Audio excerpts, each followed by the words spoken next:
can be very difficult to find out what individuals make in other companies, unless of course you're involved in the hiring process with them and during the interview they actually tell you what they're making.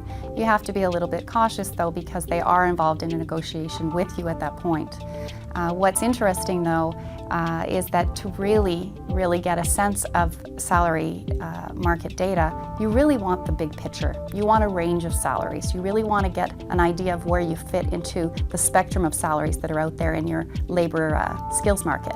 So the best way to find that information is really to look at industry surveys, those that really fit your labor supply market, where you look for skills, where are you hiring from. That's the best area for you to look, is to look at these surveys for the relevant information that you need. For example, we've had several clients come to us over the years and they're very confused about the free information they're finding on the internet. Quite often they'll look at the value and they're looking at other sources of market data and they're not sure what the connection is or if it's relevant. The simple answer is that you have to be careful. The information that goes into the free sites quite often is very subjective and comes from individuals. We're not really sure if the job is an apples to apples comparison, so it's really difficult to assess whether it's relevant or not.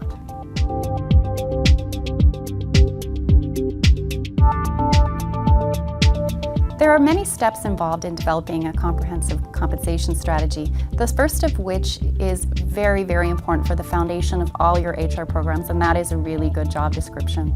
You can start with something simple and build upon it, but it's really important that you understand the different dynamics of the job in order for you to get to the next step, which is to then benchmark that job to your relevant market for skills.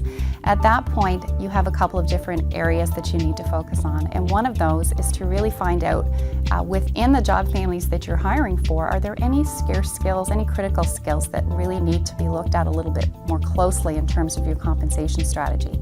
Also, you really have to have a plan for your top talent. Those individuals that you cannot afford to lose. What is your compensation strategy for those individuals? At the end of it all, it's about communication. I can't stress communication enough, and you've probably heard this before and you'll hear it again.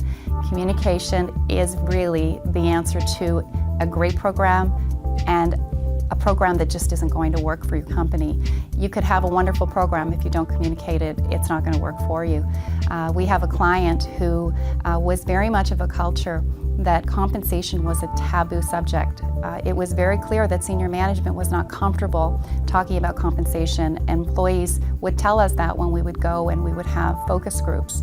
What we suggested to our client is that they do an employee satisfaction survey so that they could assess what the different issues were in the company. We basically found out what we thought we would. Compensation came out over and over.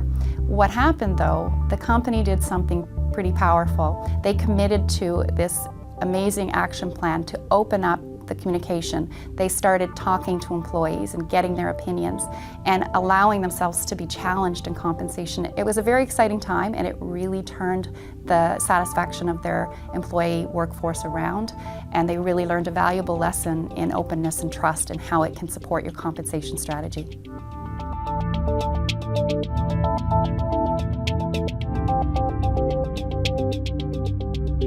It's also important to recognize your top talent. Again, the top talent are the group that are going to be either your technical leaders or your people leaders, both equally important.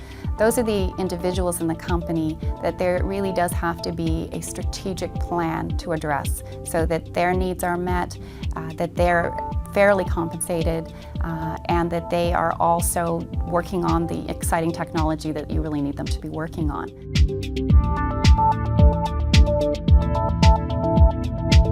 One final thing that I'll mention is it's also very important to continually review your compensation, at least on an annual basis. Compensation in technology is a moving target. It isn't something that you can just look at and put away and dust off in 2 or 3 years. You really have to keep an eye on that market.